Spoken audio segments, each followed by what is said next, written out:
New Galaxy Enterprises proudly presents Threshold Radio. This is Johnny Bluestar. Welcome to Threshold, a global media event. Is the universe just a random dance of atoms, or is it a manifestation of a supremely intelligent architect? Can its purpose, or our purpose here on Earth, be adequately assessed? Can we commune with it, know its intentions, cooperate with its direction?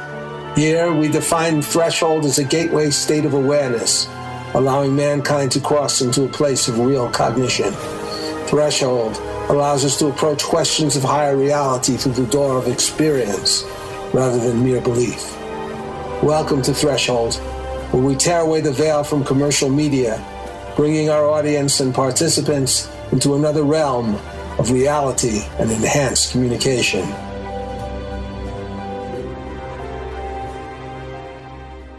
Welcome to Threshold Radio. This is Johnny Bluestar. We're at a new station, the worldwide digital broadcasting station located in Las Vegas. This show is about the 2015-2016 political campaigns and asks the question, what do the primaries and its debates and rallies tell us about our current political paradigms, and are they adequate to take us back to some kind of normality or growth as an economy and as a political entity? In some ways, with the race seemingly pivoting around Donald Trump and Hillary Clinton with a ray of hope or two beaming down on Bernie Sanders, the world could be a different place soon enough. In this light, we are going to look at the campaigns now and over the past few months, lest we forget what all this media attention has really been about. Also, by looking at all that, we can seek out at least find some portion of the new paradigms for the critical issues of the day. Of course, in the past several weeks, the spotlight falls again on Donald Trump and Hillary Clinton, who have each won the title of presumptive nominee. My guests today are Kenneth Eade and Sarah Westall. Ken Eade is an attorney, novelist, environmental and human rights activist who has already created two series of suspense thrillers, one legal and one political, which highlight the very core problems in our nation and in the global and political economic situation. In this show, which is somewhat current but also retrospective, I've determined that, like it or not, these campaigns reveal a great deal about the state of our nation, for better or for worse. What are your thoughts, Ken? Well, I think they have, Johnny. I think that in a way that this is a good thing because the people are upset because for so long the political crony system has been running everything in the country, and the benefits are just not trickling down. They're just staying at the top. And people are upset. The economy's bad. They're losing jobs, and I'm not sure if this circus atmosphere is going to get us to anything good at this point. But at least the on the one side, you see Bernie Sanders on the Democratic side and Donald Trump on the Republican side coming to such a high point because of the same thing, because people are upset. My other guest, who's joined me a number of times in roundtable discussions with Ken, is Sarah Westall. Sarah, like Ken, has a deep commitment to real human rights and real democracy, but also, as her own radio program, Business Game Changer, reveals, is a savvy commentator on disruptive business and technological events. Sarah, give us a thumbnail impression of your idea of the presidential primary campaigns we're about to discuss and your take on the implications for America. Well, I think we have so many important issues that need to be discussed. And the sad part is we're not really getting to the meat of the issues. We're discussing the same old lines. Like what Ken said, though, people are very angry and it is bubbling up and it's showing through. And so we're getting candidates that are hitting a nerve, but we still are getting caught in the same patterns of the Democrats accusing the Republicans of being racist and bigots because they know that work. And the Republicans, saying that all Democrats want are big government and they don't get it. And in the Clintons' case, they're just sticking on the fact because it works that she's a crook. And we're just missing out on dealing with the issues that are just so important to this country. And that's the fear that I have. Well, let's just out of a sense of ceremony, let's hear that very special recent announcement. Big news right now in the campaign. The Associated Press has just reported that Donald Trump has indeed reached the magic number that it takes to clinch the nomination. 1237 is what you need. Boy, we have talked about that number for months and months. Look at where the AP believes he is at right now. 1238.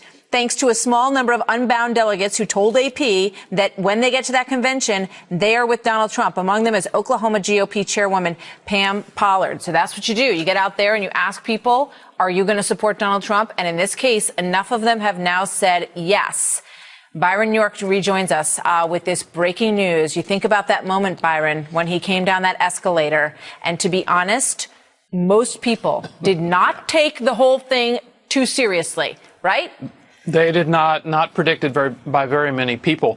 Just as of yesterday, we had the delegate count, I believe, at 1209, leaving Trump 28 delegates short. But there were always a number of unbound delegates, people who did not have to commit to any candidate before the convention. There were about 200 of them in the Republican Party. AP went out and looked at some of those people. Now they've decided to go with Trump, putting Trump at 1238. Huge news for two reasons. The big one is, obviously, he has clinched the nomination. That's really huge. The second one is the fact that he's done this with the unbound delegates indicates that he really is consolidating the party. You mentioned the Oklahoma GOP chairman. Republican Party officials around the country in the various states are coming over to Donald Trump. This latest primary election has now bestowed on Mr. Trump the title of presumptive nominee. I believe that Trump's voyage and subsequent position is a rather momentous event. The proof that the American people are finally beginning to question and take action against the established political order in America. This fact, along with the success of Sanders, is part of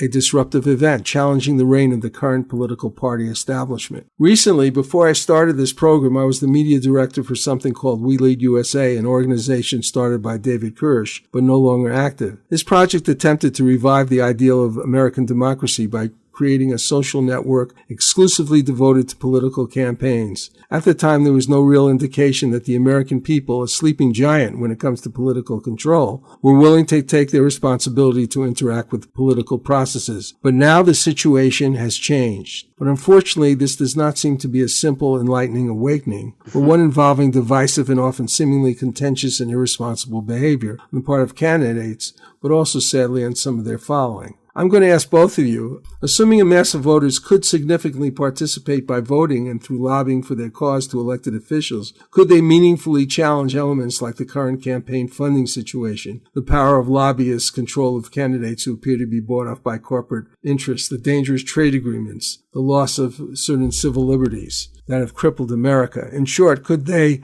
through voting, provide our nation with elected officials that are responsive to the needs and voice of the people? Could this lead to a positive outcome? Or would such a group of voters representing different ideologies, as evidenced by the current situation, be in itself so divisive that it would lead us into another kind of chaos? Well, I guess I'll take a stab at this to start. I think that it could be either or, right?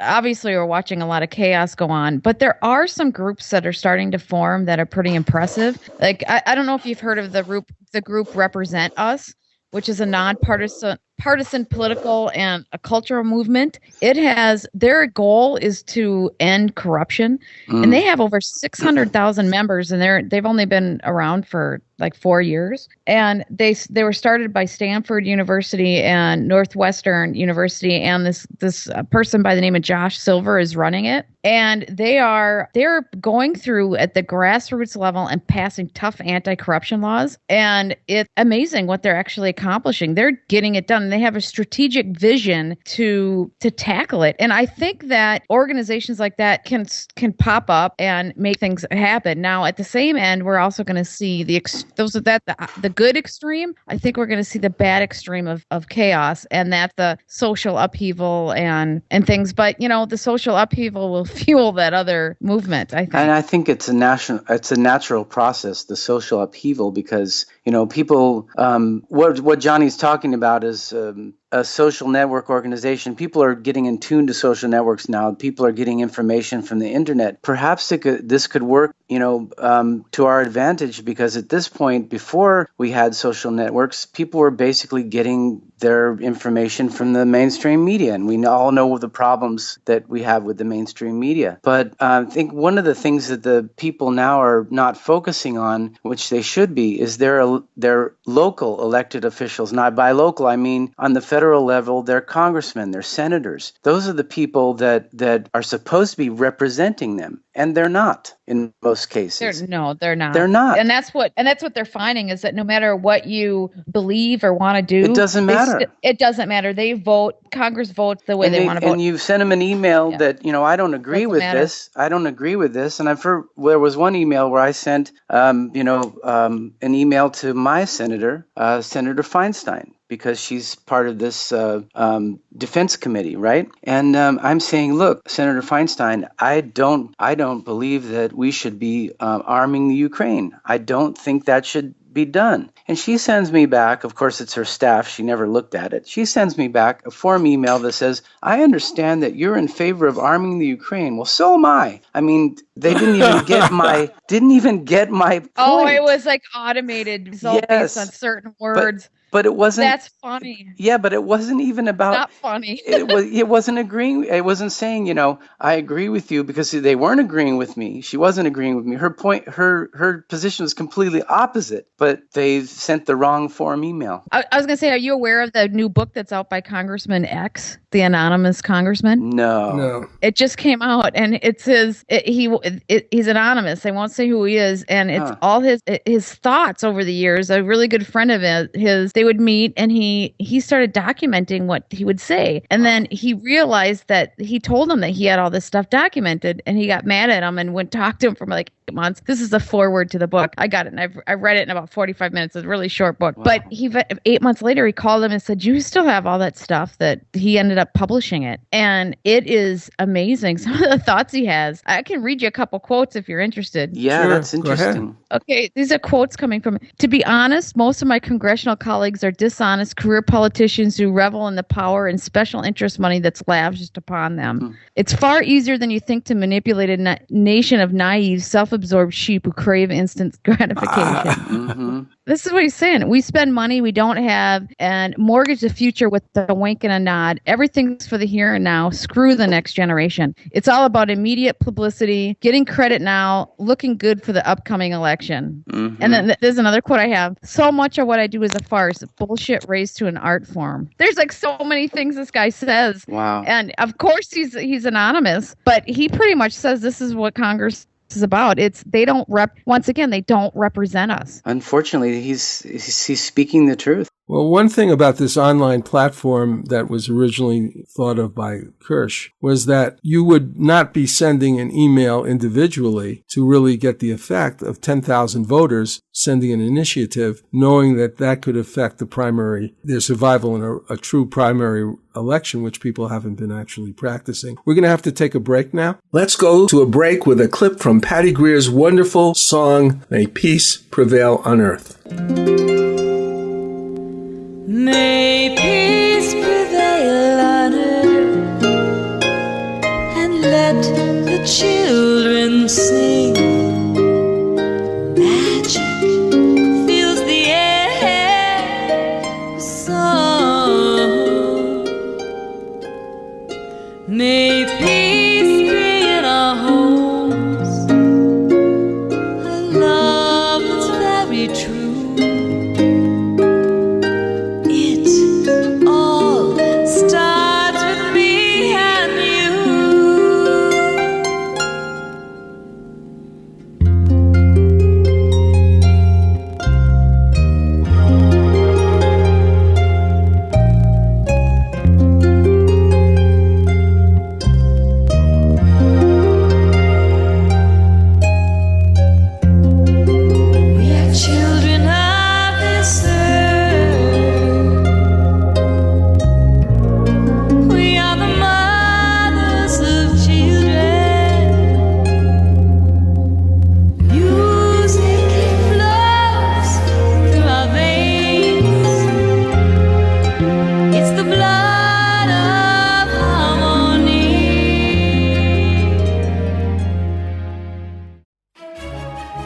My company, New Galaxy Enterprises, is a California corporation specializing in the creation of media and promotional content.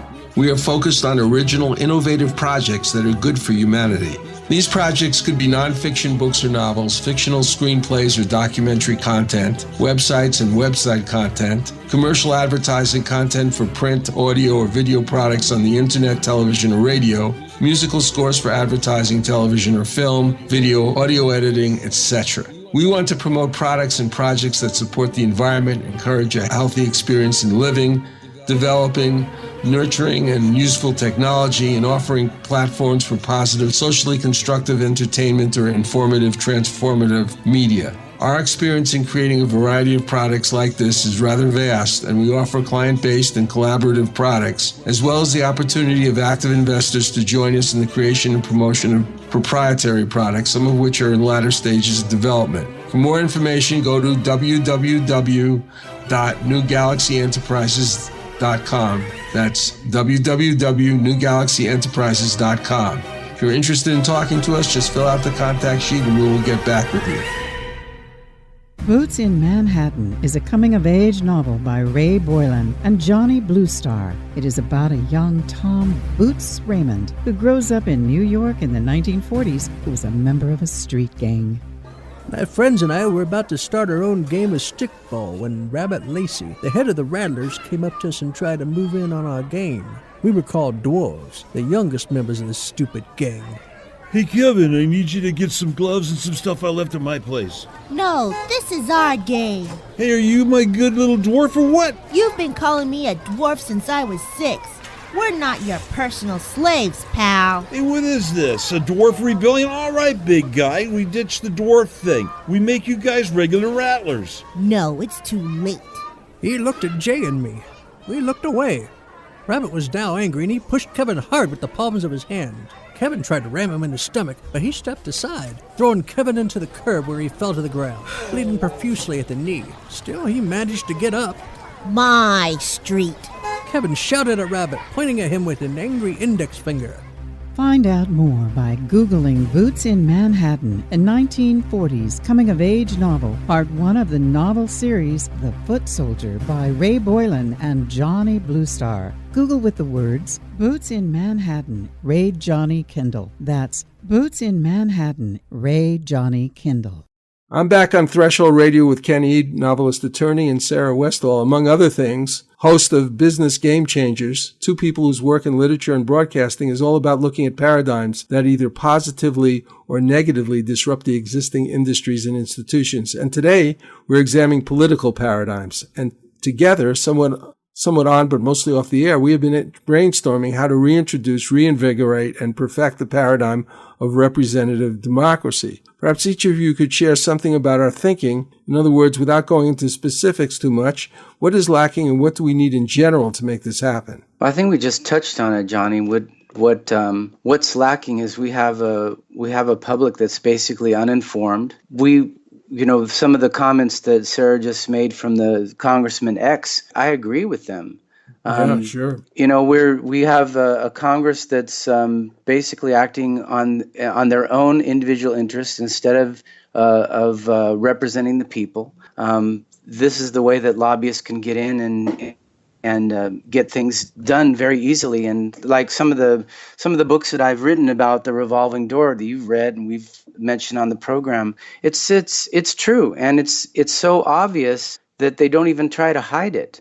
And all of this information is out there. You can actually see how the CIA went in and started the Iraq War by getting someone to testify on a polygraph examination. It was totally false, but it was used by the company to convince the Bush administration that, yeah, you've got enough to go to war to find weapons of mass destruction.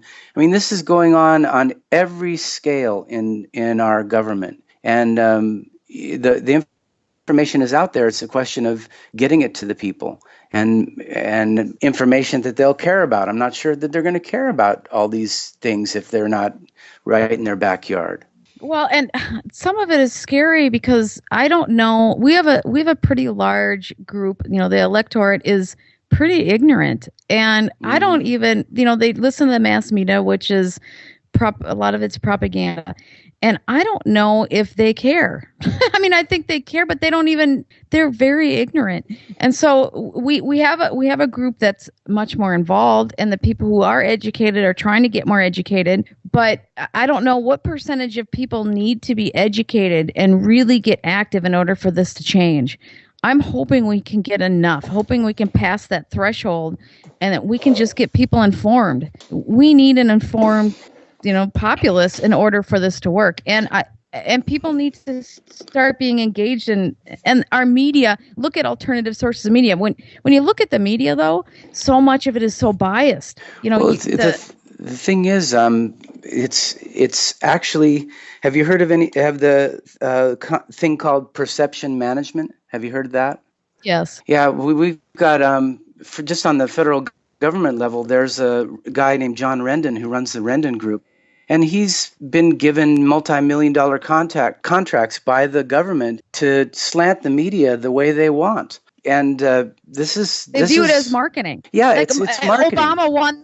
Obama, when he ran for office, he won the best marketing award campaign. The marketing companies gave him awards. The thing is, I just read this book by David Baldacci. It's a fictional book, but it's called The Whole Truth, and it all revolved around perception management. And that's what's being done now. That's how we're perceiving the wars that we get involved in. Yes, absolutely. After the Reagan administration came in, started scratching their heads and said, well, what are we going to do about this Vietnam effect? People are protesting these wars that we want to do. That we can't have that. So from that point on, they started seeding the media the way they wanted the stories to sound. And that's the way that the people, get out there and they wave the flag and send our boys off to war, or boys and girls now off to wars that are absolutely have nothing to do with the United States. And it's not the people who own the military-industrial complex whose sons and daughters are dying. It's the regular people, the people that don't know what's going on. I want to kind of reiterate some of this and then get specific as to what to do. Like we were talking about, Jefferson warned we could not have a democracy without an informed citizenry. Yet he spoke at a time when there was very restricted level of suffrage, slavery, high value on property ownership by many states involved in determining criteria for voting. Yet, like many other things he said, there was a seed that would emerge later into the future. And this is a future that with greatly enhanced communication through cell phones, video conferencing, multimedia in your pocket, yet with a population surprisingly in the dark about the reality of national and global issues. Despite their rich legacy granting so many the right to vote, the population, aside from the presidential elections, ignores their right to vote in the primaries. And this has been going on for a long time. But even if they did, who would they vote for? Since many vote still strictly on party lines, think in a conditioned way, like we've been talking about, mind control of a form, relying on the ideas of their parents, schools, friends, and a controlled media. Many people are calling this now the matrix. What can we do to create some kind of platform? Now, this is what I'm asking you guys. What can we specifically do to create some kind of a platform that would not only allow them to politically interact, but to educate them so they can make the practical and ethical decisions demanded of them if they wish to be part of a serious and informed electorate? What would it look like? What would it be like? Well, I suppose that we would have to have a platform for people to be able to interact and actually create legislation that we can take to the local levels and let it trickle up. I think it's going to have to be something entertaining because people, it's going to have to be the Facebook of politics because people will not get involved in anything that's not entertaining. Their attention span is limited. Well, what about the Sanders experience? Are those people the same type of people who need to be entertained, or are they being entertained by their participation? Well, I think they're not. They're not obviously not the same kind of people, but I think on a general level, they probably need to be entertained as well. I don't think that all of a sudden people have decided, well, we better get serious about politics. They've just decided, well, we don't like the way things are. I'm mad as hell and I'm not going to take it anymore. That's what they're doing. They're going to their window, like in Network. They're opening it up. They're screaming out in the streets that they're mad as hell. But, as a practical matter, they have to take responsibility for themselves. And if they want to get something done, they found they have the right to vote finally. That's nice. I'm glad. But the right to vote brings responsibility. You have to inform yourself. What the hell are you voting for? Well, what do you do? What do you do when you are informed of the people you're voting for? You have no choice. And you don't like it. Yeah. Like right now with the presidential campaign, the way it looks like it's going to hash out, I've got two people that I don't want to vote for either one of them. I'd like to check the box that says no. Well, in a social network that is designed as a political empowerment tool, you'd think that people would start looking for candidates and people would raise their hands, which might not otherwise raise their hands because they're now involved in a group of people that are not necessarily a formal party, but partisans for, certain objectives that they agree with. And I think the problem is you have to have so much money to run. Well, for president, even for Congress, they spend so much of their time raising money. And that's the problem. A lot of people don't want to do that. Not if you're a reality TV star. Well, if you're a celebrity, then you have a leg You have up, a lot right? of power, yeah. You have a lot of. We see that with Donald Trump. I mean, he hasn't spent the same amount of money that another presidential candidate, like Carter, said. He said the problem with the presidency, and he said exactly what you said, Sarah, is the problem with the presidential campaigns. You got to raise at least $500 million to even have a chance. To even get your foot in the door. Yeah, but I mean, Jeb Bush had that, and he didn't even get his foot in the door, did he? No, it's just so many people don't want to even put their name in the hat if that's what's going to happen.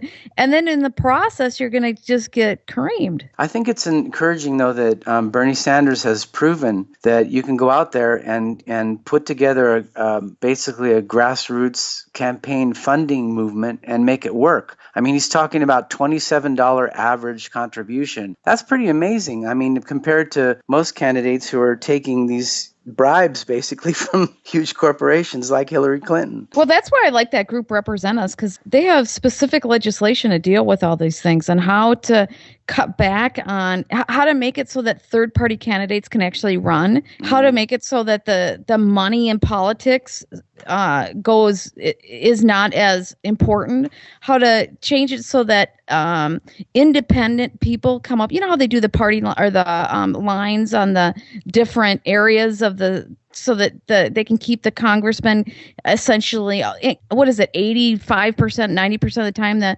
incumbents win anyways. Nobody ever votes them out of office. They should be getting voted out of office. They should be, and their term should be limited. But I mean, I like Johnny's idea about a citizens' right foundation, because it's kind of like, the way I see the concept is kind of like the Facebook of politics. We've got millions of people sitting on Instagram and Facebook watching cat videos all day when they could be watching something that's important. Well, and I think that's what's missing is even this other organization, they're just going after corruption. But who's talking, and this is what I talked about at the beginning, who's talking about these serious, real issues that we have? Nobody. It's not. Yeah, nobody. Now it's so easy to call names now at each other and go back, and we've actually gone one step lower than we usually are with politics. Now they're not even having the courtesy to be polite to each other. They're just screaming at each other. Well, they're managing perception is what they're doing.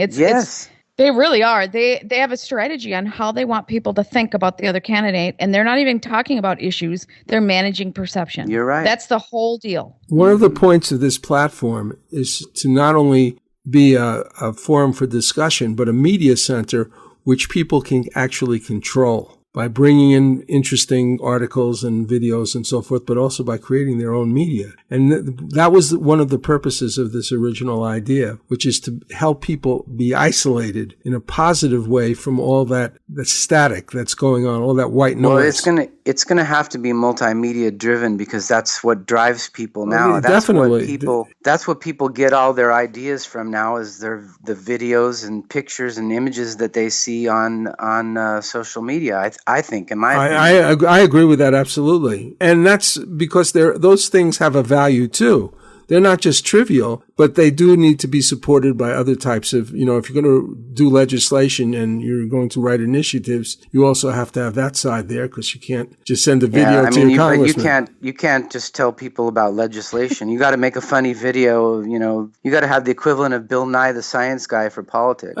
Well, I'm going to take a break now, and we'll be right back. Thank you. Here's a clip of the great Patricia Welch with a song featured in her 3-set CD album, Great Entertainment, Cocktails, Dinner, and Dessert with Patricia.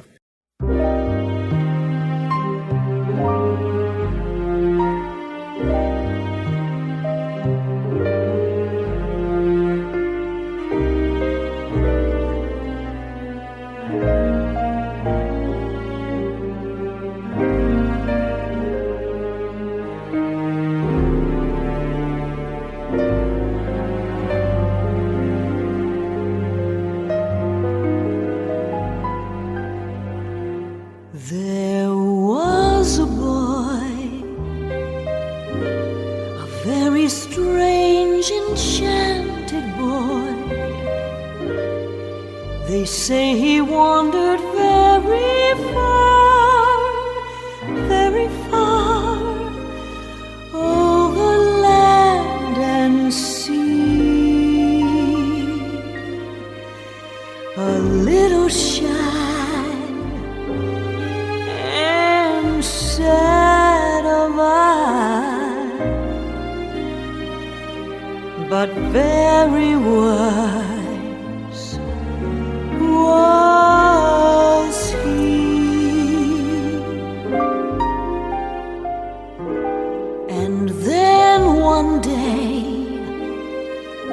one magic day, he passed my way. And while we spoke of many things, fools and kings, this he said to me: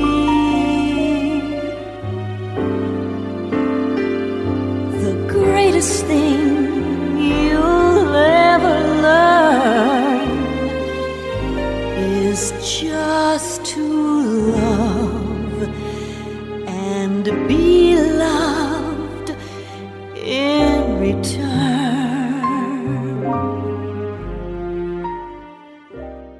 This is Johnny Bluestar. I've worked as a lyricist with Patricia Welch for over 5 years, along with Russian composer Edgar Ahrens, a friend and colleague. Her ability as a singer is simply amazing. She brings a unique and dramatic flair to every song she sings. Over the next few months, we shall be releasing a number of these songs, part of an album called Hadley's Castle. Meanwhile, Patricia has been busy creating a super enjoyable collection of classic standards in an exciting 46-song, 3-CD collection. Music for Great Entertaining introduces Cocktails, Dinner, and Dessert with Patricia Welch. 3 hours of continuous music.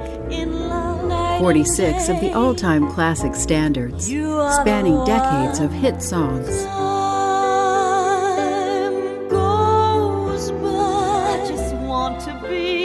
Going to a friend's home for dinner? Cocktails, Dinner, and Dessert with Patricia also makes the perfect hostess gift. This 3-CD compilation is the perfect background music that sets just the right mood for any dinner party. I'm crazy for feeling so lonely.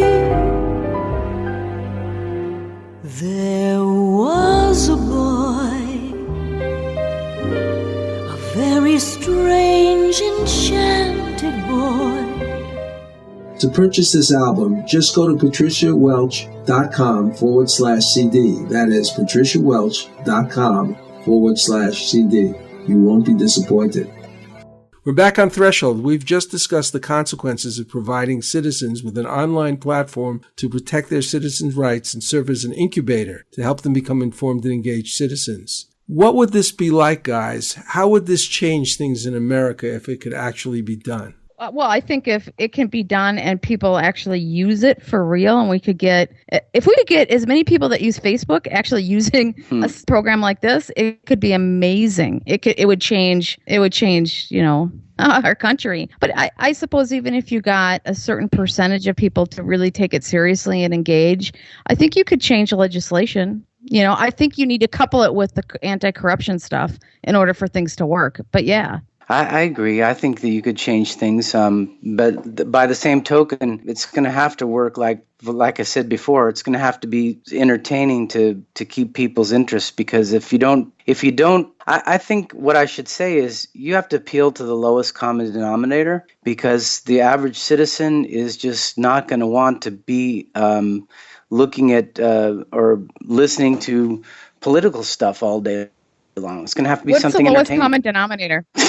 God, who knows? I mean, just throwing that out there. What people are looking at on Facebook right now, for example, the most popular videos. I mean, when I started marketing my books, I was looking around and how do you get something go viral on YouTube? And I saw this video where it said, well, it's very simple. You just do this. And it was a guy that just cracked eggs all over his kitchen, and he got like 6 million hits. He just kept cracking eggs, smashing them in his hands, smashing them against his face, smashing them against the wall, and he just kept going and going, and that's what people like to look at. So well, Ken, I wonder if it was today. If we go back in time and we brought their technology back, would Madison and Jefferson be smashing eggs in their kitchen? Oh no one even see the bashing eggs. I mean, I don't think any people started knowing how ugly Lincoln was when we had the photograph coming out. No, before that we didn't even know what the people looked like. It was up to the printed press to show us what was going on. Well, so right now you can get your news immediately. You can get it 2 seconds after it happened. One thing about Facebook, I am a member of certain groups that I promote stuff to. They're very different. I mean, you've got different groups on completely different levels. Some are really ridiculous, and some of them are, in terms of graphics, they're just stunning. I mean, they're amazing. And but so I think you're going to have different levels of people using this, and we need to. Well, you would have to. You can't go to the lowest common denominator. You'd have to have. Well, Donald Trump did. Well, I know, but if you really want to have meaningful debate and actually talk about issues, you're going to have to just say, okay, there's a certain group that if they're not even going to rise up to a certain level, fine. You must have a brain to join this group. You really have to be really within a kind of a political elite. You could possibly have victory in primary elections. Well, that's the problem now, Johnny. Though, is the political elite controls the whole country. I mean, I'm that's not the talking about that kind of political elite. I'm talking about our kind of political elite. A Jeffersonian type of political. It's not like precluding anybody. It's anyone out there who's willing to take a step forward and learn and participate. Well, I think that's what I mean by an elite. We want them, but yeah, they don't have. I don't mean they have to. All you have to do is open your brain and try to learn, and now you're part of the elite in our definition. Okay. I like that definition of elite because the current definition is pretty crummy. They have to be. They have to be in favor of citizen rights and environmental rights, things like that. They have to have some kind of passion, and they have to be willing to work for it. Just like even though there's no such thing as climate warming, it's all a hoax, and there's no drought in California. Well, actually, I know people who think that the drought in California is because of weather war. But anyway.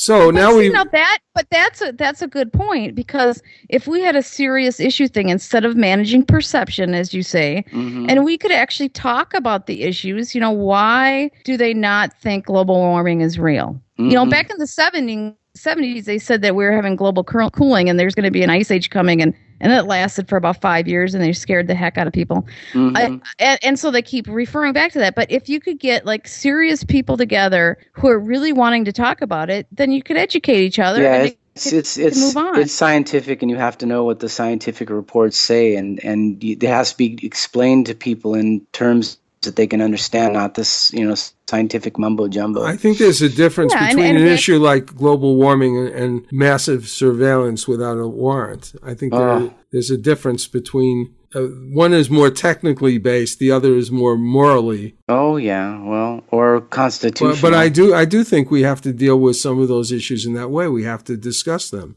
Anyway, for real, because otherwise the people are just confused. And so unless you can have legitimate debates where people can figure it out, and learn, you're just never going to progress, right? I mean, how do we progress? Well, now we've discussed sort of the possible paradigm for change. Let's get back to reality for a second. And Hillary Clinton recently gave a foreign affairs speech where she took pains to describe her fitness for the position and Donald Trump's unfitness. Let's hear that for a second.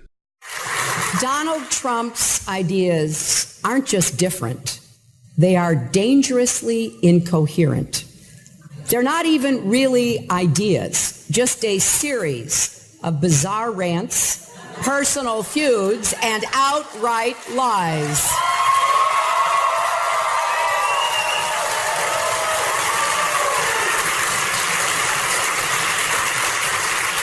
He is not just unprepared. He is temperamentally unfit to hold an office that requires knowledge, stability, and immense responsibility.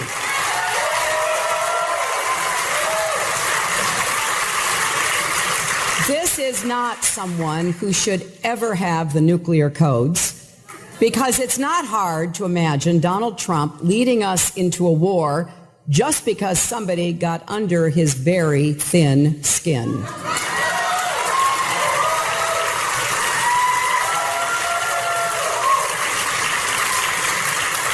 We cannot put the security of our children and grandchildren in Donald Trump's hands. We cannot let him roll the dice with America. This is a man who said that more countries should have nuclear weapons, including Saudi Arabia. This is someone who has threatened to abandon our allies in NATO, the countries that work with us to root out terrorists abroad before they strike us at home. He believes we can treat the U.S. economy like one of his casinos and default on our debts to the rest of the world, which would cause an economic catastrophe far worse than anything we experienced in 2008.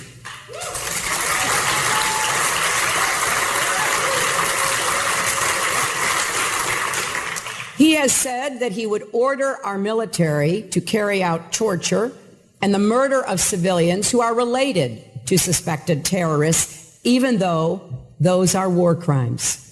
He says he doesn't have to listen to our generals or admirals, our ambassadors and other high officials, because he has, quote, a very good brain.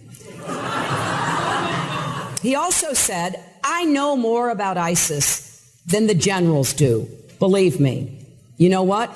I don't believe him. Not one to lie down when attacked. Hillary calls this being thin-skinned. Trump immediately went on the attack in a way, outdoing Hillary, who merely called him temperamental and incompetent by calling she and her husband criminals. Let's hear it. Hillary Clinton has to go to jail, okay? She has to go to jail. Has to go. Listen to this one. Hillary Clinton, when she was Secretary of State, ran up $1 trillion in trade deficits with China. $1 trillion. Great job, Hillary.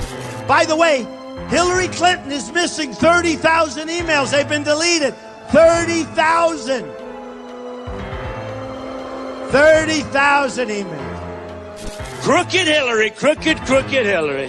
She is a crooked person. At the same time, Secretary Clinton was surrendering our jobs to China. The Chinese government and its supporters were funneling huge sums of money to Bill Clinton so that he gives speeches. So she's giving China all these deals, and China's paying him vast amounts of money to make speeches. Great job. Great job. I'm sure they never discussed it. I'm sure it had nothing. I'm sure it was just a coincidence. Folks, when are you going to get... These are crooked people. Hillary Clinton has to go to jail, okay? She has to go to jail. Has to go. The only reason she's behaving like this, and the only reason she's been dragged so far left, believe me, is she doesn't want to go to jail over the emails, okay? Believe me, that's the only reason. She's guilty as hell. These are crooked people. They've been crooked from the beginning. They were crooked with Whitewater. They've been crooked from the beginning. You look at that foundation. It's pure theft and pure crookedness. Hillary Clinton has to go to jail, okay? She has to go to jail. Although this program is about presidential candidates, the kind of accusations Trump makes, like the ones he has made here about Whitewater, the China connection, the payments for speeches, the email allegations, as well as recently veiled comments about Vince Foster's alleged suicide regarding Hillary, this cannot really be analyzed in this program, the truth of these allegations. But the rhetoric used on the presidential platform could be. I know there are limitations about libel laws protecting people from being sued for defamation if they have attacked public figures, but what about accusations which allege criminal activity about celebrities when there is no proof? And in this hypothetical situation, the person is innocent and could prove it in a court of law. In other words, if a celebrity is attacked, calling him a criminal, and he can prove that he's not, can they sue that someone who made that allegation? Can they sue him for defamation? Well, it depends on the state law, Johnny, because, right. Contrary to what Donald Trump thinks, we don't have a national libel law that we can open up so he can sue everybody. We have 50 different libel laws that each state has enacted, and in that case, most of the common law said that accusing someone of a heinous crime was the type of thing that you could sue for libel. And the problem with the libel lawsuit is a lot of legislation in the current states, including California, the state where I'm licensed, that basically, if you bring a libel lawsuit, you better be prepared to prove it before you even go out and do discovery. Because there's legislation called SLAPP legislation, which breaks down the specific against free speech. So if you're abridging someone's free speech in your libel lawsuit, then your lawsuit can be kicked out, and you can pay the other side's attorney's fees. So it's a two-edged sword. So yeah, the person could sue, but then on the other hand, if it was part of political discussion, you might be abridging the person's free right of speech that you're suing. So who knows? Okay. So you think that in her case, I don't know if she would really actually want to do anything. No, and in Hillary's case, she used a private email server to do her job as Secretary of State, basically, so she can control what information is released pursuant to the Freedom of Information Act. That is a huge no-no. And Donald Trump's right. She broke the law. But as far as putting her in jail, that's never going to happen because the people that, we were talking about the elite before, the real elite who run the enforcement system are not going to put one of their own in jail. They're going to put someone small in jail, some scapegoat that they find, and they're going to annihilate them, put them in prison for the rest of their life, and let Hillary do whatever she wants. Well, we're going to take a break now, and we'll be right back. Here's a song from UK singer-songwriter Stephanie Slevin that probably most of our politicians, if they were truly awake, should probably be singing.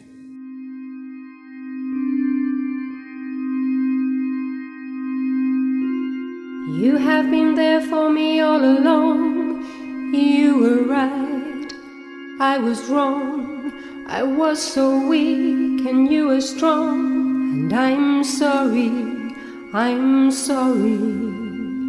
I abused the talent you had given me, for in my dark despair I could not see the precious gift you'd given me. And I'm sorry, I'm sorry. I thought that you had abandoned me. I never felt I was worthy until in dream you came to me. And I'm sorry, I'm sorry. And I end this song and thus my dark despair. I need not pray to you upon my stair, for I am here and I know you are there. And I'm sorry, so sorry.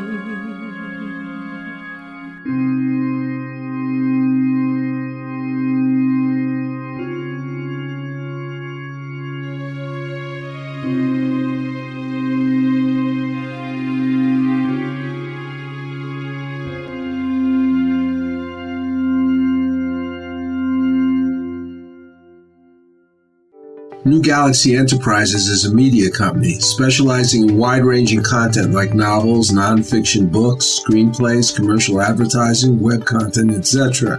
One of our most esteemed providers is illustrator Robert W. Zalo. I work on all my most important projects like book covers, logos, web design elements with Robert. As an illustrator, he worked on the Ignatz-nominated comic book, The Expert's Guide to Killing Things That Go Bump in the Night. His skills encompass advertising, magazine illustrations, gaming, comic books, TV production, and scenic painting. His clients include Comcast, Adelphia, Haven Talent, ForceWorks, High Octane Theater, Star Creative Advertising. If you wish to contact Robert, go to JohnnyBlueStar.com and let me know. That's JohnnyBlueStar.com. For artist illustrator Robert Zalo, an essential component of all the work we do. Maybe he can help you too. It is the 15th century. El Tesoro de Cielo, a Spanish treasure ship, sends a scouting expedition to a strange island. Golden statues surrounding them prove the enormity of their find. Suddenly, hordes of ghoulish creatures with scaly green flesh and skeletal wings descend upon them from the sky. What do you think of this, Rufio? These creatures are fragile, Captain. We can take them with our swords. They seem supernatural. Who knows what powers they possess? Fallen angels, weakened by their treason. My God! Are you saying they're Nephilim, the devil's host? I'm saying, whatever they are, we can take them. Do any of you cowards dare join me? Up against sharp knife-like nails and hideous fangs, the men's swords rip into slimy green flesh. Though black blood pours copiously from their half-naked bodies, creatures miraculously persist. Can the crew survive this bloody, cursed battle? Find out more by Googling The Thrice Born, a new sci-fi supernatural novel by Carlos Lopez Avery and Johnny Bluestar. Google with the words Carlos Johnny Kendall, The Thrice Born. That's Carlos Johnny Kendall, The Thrice Born. We're back with Ken Eade and Sarah Westall. Looking over the elections, do you feel, at least on the Republican side, that there is a certain comic element that overshadows the possibility of serious dialogue? Because I'm really finding it to be, when I listen to some of the things that we're listening to now, I truly find some of it to be hilarious. Yeah, well, like we said before, if it wasn't so serious, it would be funny, but you just can't help it because it just strikes the funny bone. Yeah. Well, and I think what you were saying about things need to be entertaining to grab the people. Mm-hmm. I think Trump is really... He's a master. The master. He really is good at this, whatever he's doing. His vocabulary is really limited, but he really does have to command speeches. Yeah. Well, he's actually very well educated, but I think it's because he's been in the construction industry and they have a different culture. He talks their language, I guess. He talks their language, I think, but he's a very well educated individual. Hard to believe. You wouldn't know, but he really is. But I mean, who actually took the test and everything? Did his father send someone in to take the test? Well, here's one of the problems I have on a serious side. It's the timing of the response, how long you get to talk. What kind of modifications would you suggest for the timing of the responses to questions? Should the candidates have more time to answer? I don't think they're going to have enough time. I mean, you're only going to get these sound bites no matter what on this type of a level. Well, I don't even know if they want it, because they're trying to do, like you were saying, I'm going to keep using that word that you use, perception management. Mm-hmm. Their whole goal, this is a big marketing campaign. They're in a game. Yeah. That's all it is. Part of the problem is that in the Republican side, there were so many people. I think that the conversations on the Democratic side were often fairly substantial, maybe not. Well, they were substantial, but they're not going to be. I think Hillary has set the tone of how it's going to be, and it's going to be a slugfest between her and Donald Trump on a pretty personal level, as opposed to talking about the issues. Sanders said you're absolutely right. I'm just saying, in the debates, the structure of the debates, it would be better. Oh, the debates, yeah, but I agree. But you didn't have Trump on the Democratic side in the debates. He was only in the Republican debates. So I mean, you have completely different dynamic going on. But now, when you've got I shouldn't say now because the ink hasn't dried on, who's going to be nominated yet for the Democratic side, but it's dried on the Republican side. So you're going to have Donald Trump, the way he does things in debates, attacking the other person, and the other person's going to attack back, just like we see Hillary with her speech. Because people don't vote based on what just the issues are. They vote based on their emotion, based on this whole perception thing. Exactly. Okay, what they're doing. But on the other hand, you see, what I'm trying to do is look at a stage that's clustered with 12 people or 8 people and 2-hour debate. I'm just saying, could there be rules that would narrow it down in a better way? Because it really leads to an insignificant discussion